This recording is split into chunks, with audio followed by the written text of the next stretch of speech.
In honor of spooky season, here's my one and only ghost encounter. I was 18 and my family and I had just flown to the Bahamas. A family friend was letting us stay in their beautiful vacation home. By the time we got picked up at the little airport and driven to the house, it was pitch black outside.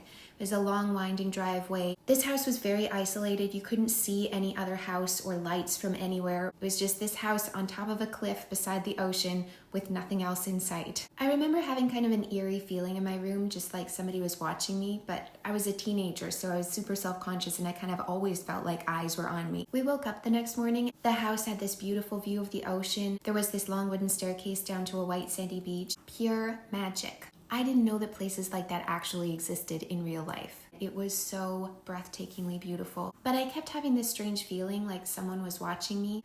I had a window in my bedroom without curtains, and I just couldn't help that feeling that out there in the darkness, there was somebody on the other side watching me. One day, my whole family was down at the beach while I was back at the house just sitting on the doorstep in the sunshine, and I hear a whistle. Like a wolf whistle. And I look around and I'm thinking, did I really hear that? There's nobody else around this house. It's very isolated. And I tell myself that maybe it was a tree creaking or the wind or a bird call. Maybe they have tropical birds here that I've never heard before, and maybe that's what they sound like. But then it happens again, and it is distinctly a whistle. So I get up and I walk around. I'm looking around the outside of the house in the bushes, and I'm thinking maybe there's a caretaker or somebody here to do something on the property and they're just whistling while they work. But I don't see evidence of anyone, so I sit back down, and then it happens again. And again, and again. And it's driving me crazy that I can hear it and it sounds so close, but I can't see anybody or anything that could be making this whistle. At this point, I'm pretty freaked out, so I go down to the beach to see my family, and I never mention a thing to them. I guess I felt self-conscious or crazy, and nothing bad really happened. It was just weird. Years pass. I never mention it.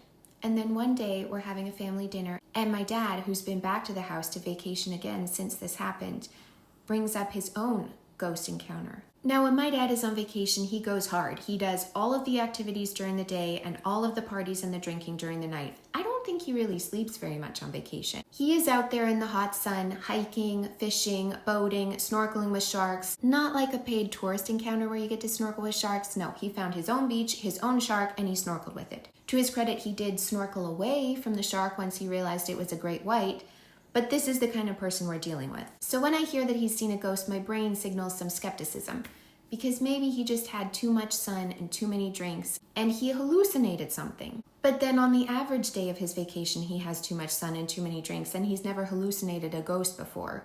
He tells us that he woke up in the middle of the night and a Bahamian man was standing over him.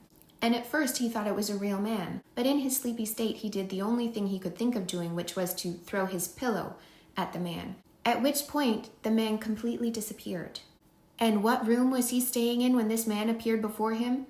The same room that I was staying in when I couldn't shake the feeling that someone was watching me. So I don't know. Did my dad have too much sun and too many drinks, and was I just hearing things and being self-conscious? Or was it a ghost?